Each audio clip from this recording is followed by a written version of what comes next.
Stonehenge is a prehistoric monument in Wiltshire, one of the most recognizable monoliths of the late Neolithic period, built some 5,000 years ago.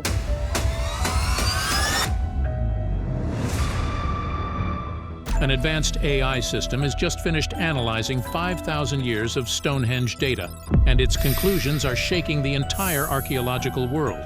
The fact that we now know that Stonehenge was part of a much larger superstructure. After processing geological surveys, astronomical models, and decades of excavation records, the system revealed something unbelievable. Stonehenge isn't the only place that has an astronomical alignment built into it. There are many ancient peoples all over the world. Stonehenge isn't a temple or observatory.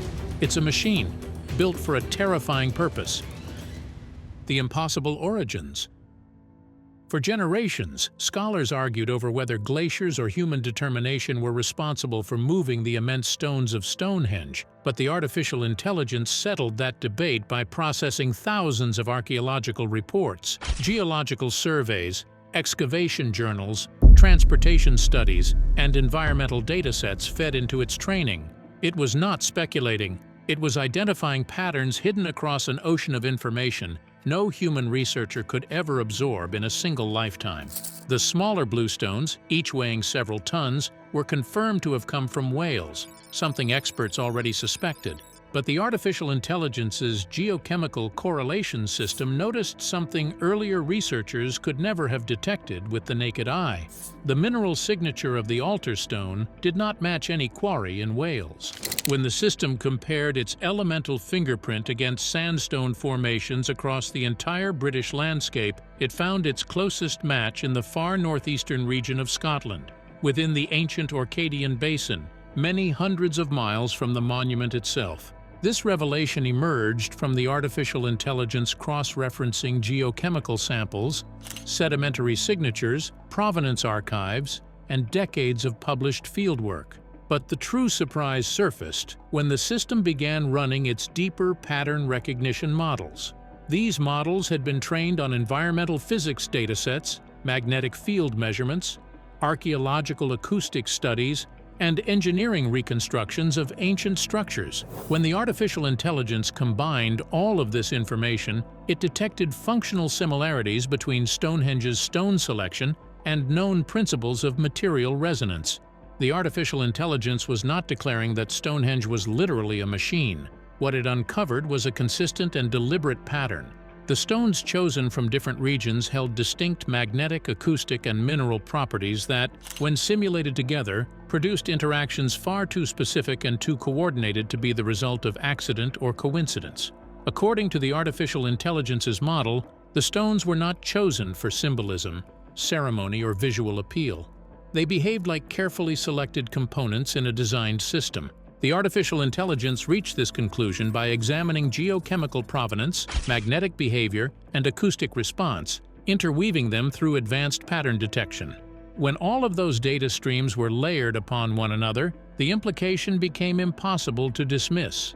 The Neolithic builders of Stonehenge may have understood the physical behavior of certain stones in relation to the Earth far more profoundly than any modern scholar ever imagined. So Stonehenge is a machine, a giant circuit board constructed from multi-ton stones aligned to mysterious points in the cosmos. That concept alone is staggering. But the next layer of the AI's discovery is even more unsettling. It's not just about what Stonehenge is made of or where it's pointing, it's about the invisible power it generates. For years, visitors to Stonehenge reported strange sensations, an unusual energy, a low hum vibrating through their bodies. Most dismissed it as imagination. The AI says it's real, and it was engineered. Consider the implications. An entire population bathed in a constant, inaudible frequency that induces fear and anxiety. It's the ultimate tool of psychological control. The artificial intelligence did not offer theories of its own because it cannot speculate. It only identified patterns, correlations, and anomalies. The interpretation came from the research team studying its results. When they examined the behavioral models, magnetic profiles, and acoustic responses highlighted by the artificial intelligence, the team reached a chilling possibility. If certain arrangements of stones could influence human perception, sound, and atmosphere in measurable ways, then the monument might not have been built solely for ceremony or astronomy. The team concluded that, under the right conditions, the structure could have been used to control large gatherings, to heighten fear, to induce submission, or to create an overwhelming sense of divine presence during rituals. The builders weren't just architects. They were masters of acoustic science and human psychology. They essentially built a weapon of mass influence capable of manipulating the emotional state of thousands simultaneously. The energy people feel today could just be a faint echo, a residual whisper of the monument's true, terrifying power. The Stonehenge Code. And the deeper researchers looked, the stranger Stonehenge became. The revelations did not stop with the AI's structural analysis. They were only the beginning. Because in the late summer of 2024, a team led by Anthony Clark at Curtin University carried out a study that quietly dismantled one of the longest-standing assumptions about the monument. Their work, published in Nature, focused on something seemingly small, tiny mineral grains locked inside fragments of the altar stone. But what those fragments revealed transformed everything. Using high-precision mass spectrometry at the John DeLater Center, the team discovered that the minerals within the altar stone were astonishingly ancient, some dating between 1 and 2 billion years, while others sat at around 450 million years. That strange age combination formed a chemical signature that matched only one geological region on Earth, the Old Red Sandstone of Scotland's Orcadian Basin, rather than Wales or any location near southern England. For context, here is a short visual report covering the discovery. Implications were immediate. Dr. Robert Eichser of University College London described the result as genuinely shocking. And Professor Chris Kirkland explained why. Moving a 6-ton block across the entire length of Britain would have been nearly impossible by land alone. That means Neolithic engineers almost certainly used marine shipping, guiding the stone along hundreds of kilometers of rugged coastline using boats, tide knowledge, and navigation skills far more advanced than previously believed. This transported stone was not an isolated case. It was part of a larger pattern stretching across the British Isles. Bluestones from Wales, sarsen stones from Marlborough, sandstone from Scotland, materials chosen from different regions, each offering unique physical or cultural properties. Researcher Richard Bevans summarized the achievement by stating that they had identified the chemical fingerprints of one of the most famous stones on the planet, and those fingerprints pointed to a society with complex trade routes and sophisticated organization. But the story of Stonehenge's sophistication becomes even more vivid when the acoustics enter into the picture. In 2020, acoustical engineer Trevor Cox and his team at the University of Salford carried out the most detailed acoustic recreation of Stonehenge ever attempted. They built a precise 1:12 scale model, using 3D printed stones that matched the original arrangement with exceptional accuracy. And they placed this model inside a specially constructed acoustic chamber. This allowed them to test how voices, instruments, and environmental sounds behaved inside the structure without the interference of modern noise. Their recordings revealed that Stonehenge created a completely unique sonic environment. The interior produced a reverberation of a little more than half a second, enriching the quality of voices and magnifying the impact of music, while the same effect disappeared immediately outside the circle. The monument generated a contained acoustic world that ancient visitors would not have encountered anywhere else in their daily lives. Neolithic homes were quiet, open landscapes scattered sound quickly, and forests absorbed it. Inside Stonehenge, even simple speech became fuller and more powerful, and rhythmic instruments created vibrations that seemed to surround the listener. The absence of echo was even more revealing. Despite the large stone surfaces, there were no sharp reflections. The inner stones disrupted sound from the outer ring, eliminating echoes entirely and creating a perfectly controlled sonic space that was not the result of random construction. It pointed to deliberate engineering. Rupert Till, an acoustics researcher and musicologist, expanded this work by studying the properties of the Welsh bluestones themselves.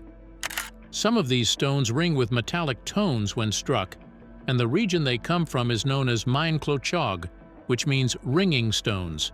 His modeling showed that the arrangement of the stones also produced low-frequency resonance, a deep inner vibration known as infrasound that sits beneath the level of conscious hearing.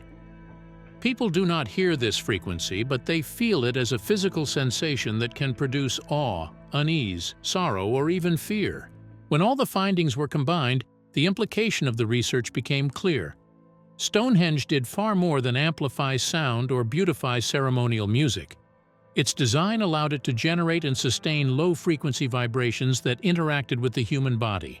The researchers concluded that the monument was engineered to create a powerful sensory experience, one capable of influencing emotion and perception on a large scale. It may have served as a controlled environment where sound shaped ritual, belief, and the psychological state of those who entered the circle. And when you combine the advanced transport networks revealed by the altar stone with the engineered acoustics demonstrated by the Salford experiments, a consistent picture begins to form. Stonehenge was never just a circle of stones. It was a precision-designed environment created by people with far more knowledge, coordination, and engineering ability than history once allowed them. The monument was built to be experienced, seen, heard, and felt. And this section of the research shows exactly how far that sophistication truly went. The celestial trigger.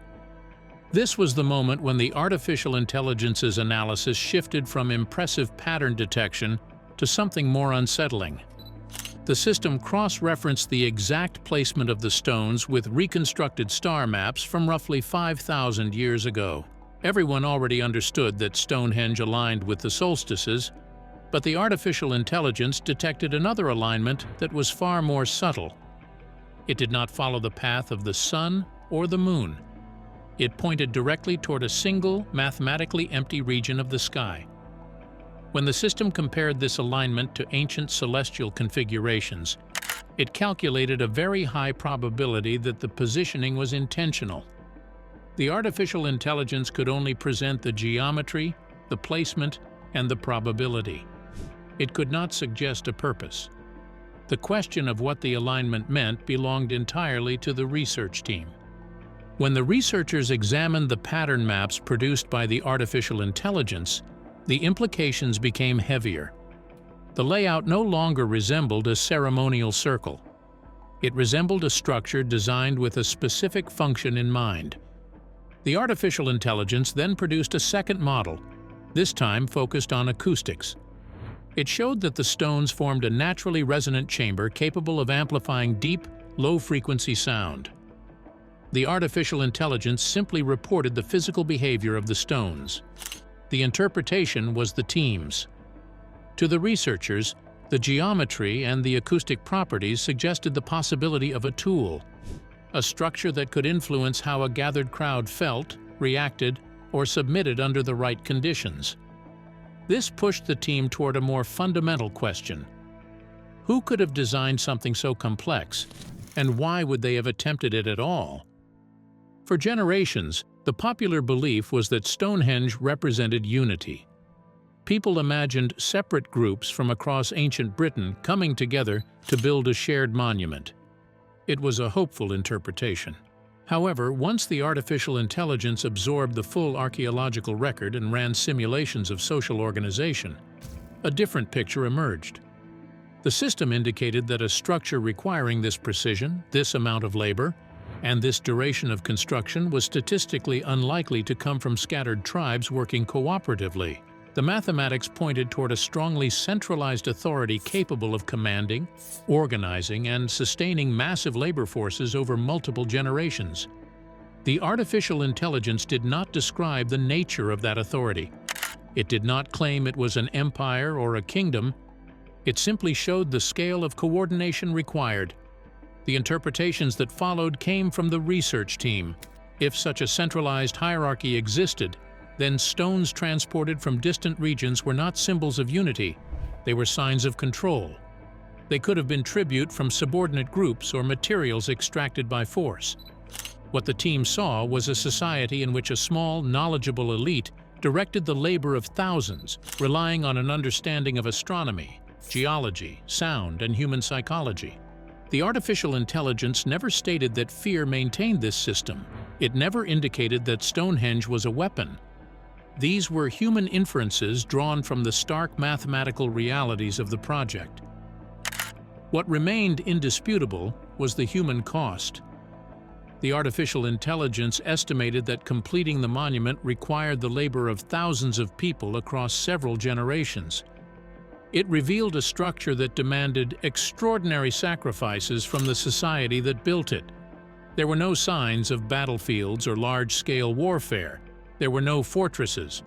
There was only perfect and silent organization. The artificial intelligence exposed the structure. The research team supplied the meaning. Together, they revealed the outline of a society that possessed extraordinary knowledge and extraordinary power. And somewhere within that union of stone, sound, and sky lay the purpose that no algorithm could fully explain. The last question belonged entirely to human imagination. What event were they preparing for? And far more ominously, what presence did they hope would arrive?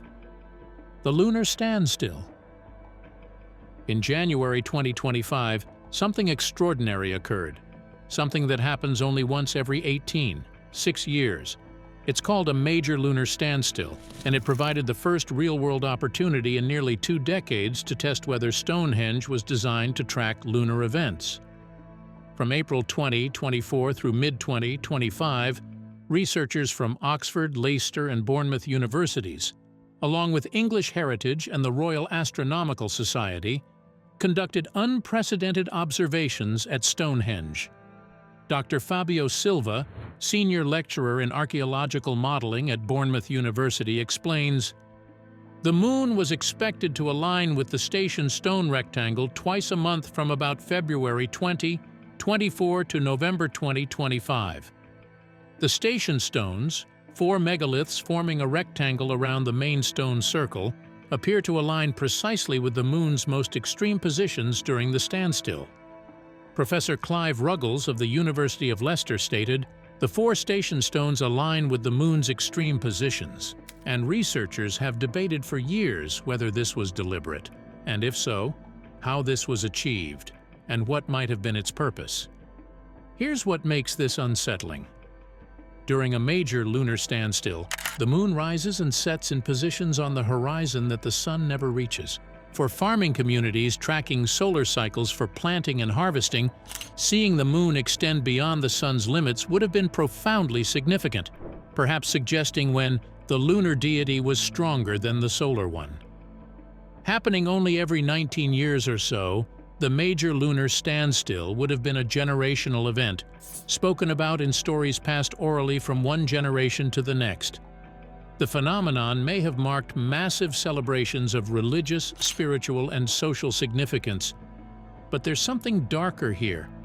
The 56 Aubrey holes, pits in the earthen bank where cremated remains were found, correspond with the southern extremity of moonrise as it occurs during the standstill. Even more disturbing, many cremations are concentrated in the southeastern part of Stonehenge, near 3 pits that likely once held timber posts and which appear to align with the southerly moonrise of a major lunar standstill. When the famous large stones were initially placed around 2005 BCE, ancient builders positioned the 4 station stones in this exact spot. The long axis of the rectangle these stones form may align with the most southerly rising point of the moon. Was this astronomical precision? Religious devotion? Or were they marking something else entirely, a recurring cosmic event that required preparation? Dr. Amanda Chadburn from Oxford's Kellogg College observed, "We want to understand something of what it was like to experience these extreme moon rises and sets and to witness their visual effects on the stones, for example, patterns of light and shadow." Heather Sabir, English Heritage's senior curator for Stonehenge, noted that some of the blue stones caught the moonlight beautifully, which might have influenced their selection for the monument. The AI's hypothesis suddenly becomes less theoretical. If Stonehenge was designed to track a recurring cosmic cycle, and if it generates powerful infrasound when acoustically activated, then the 2024-2025 lunar standstill might represent the first time in living memory that all the monument's functions could theoretically activate simultaneously: the unification theory. In December 2024, archaeologist Mike Parker Pearson, UCL, published a groundbreaking study suggesting that Stonehenge's builders were not just mystics or astronomers, they were political architects. According to his research, many of the stones came from widely separated regions across Britain, Scotland, Wales, the South, and this apparent geographical reach was no accident. Instead, Parker Pearson argues, the monument was crafted as a monument of unity, binding distant communities at a time of social flux. Drawing on his decades of fieldwork, he suggests this unification project coincided with rising contact from Europe, from places like modern-day Germany and the Netherlands, a period when cultural and genetic change was sweeping the British Isles. In this light, Stonehenge may have served not only as a religious or astronomical center, but also as a symbol of shared ancestry, uniting the island's people through stone. In Parker Pearson's view, this wasn't merely building for worship, it was building for alliance, for identity. And if his theory is right, Stonehenge's purpose was as bold and deliberate as its architecture: political, social, and eternal. The final purpose. This is where everything converges. And honestly, it's hard to fully comprehend. We have an ancient machine built by a mysterious ruling class, designed to generate fear and anxiety, and pointed at a dark spot in the sky. The final question the AI tackled was the big one: why? What was the ultimate purpose of this colossal undertaking? The artificial intelligence analyzed every piece of data it was given. It identified the monument's precise celestial alignments, its acoustic properties, and the geological signatures of the stones. The AI calculated that Stonehenge's layout has a statistically significant alignment with a single point in the sky, and that the arrangement of stones produces focused, low-frequency sound. These were raw findings, based on geometry, physics, acoustics, and geochemistry. The AI did not speculate on purpose or intent. The implications of these findings, however, were left to the research team. Observing the data, the team noted that the combination of celestial alignment, resonant acoustics, and specific material selection could be interpreted in multiple ways. One possibility is that the builders intended to create a structure capable of amplifying or interacting with natural phenomena. Another is that the monument's design could have influenced human perception and behavior when gatherings occurred inside the stone circle. The AI also identified patterns suggesting that these effects might have been synchronized with recurring cosmic events. Beyond this, any suggestion of protection, amplification, rituals, or warnings was entirely the interpretation of the researchers based on their study of the AI's output. The AI simply provided the data. Humans drew the narrative. By separating the AI's objective analysis from human interpretation, the team could explore the full scope of what the monument might have been used for, without attributing imagination or intent to the AI itself. So where does this leave us? According to the AI, Stonehenge isn't a primitive shrine, it's a sophisticated machine. Its acoustics are measurable, its celestial alignments intentional, and its stones sourced with purpose, as if each was a component in a larger system designed to activate. The recent major lunar standstill confirmed alignments researchers are still analyzing. But if Stonehenge really is a countdown tracking cosmic cycles, what happens when it reaches zero? The stones are sending a message. The real question is, are we ready to hear it? Thanks for watching. If you enjoyed this deep dive into one of humanity's greatest mysteries, hit that subscribe button. We have many more ancient enigmas waiting to be explored.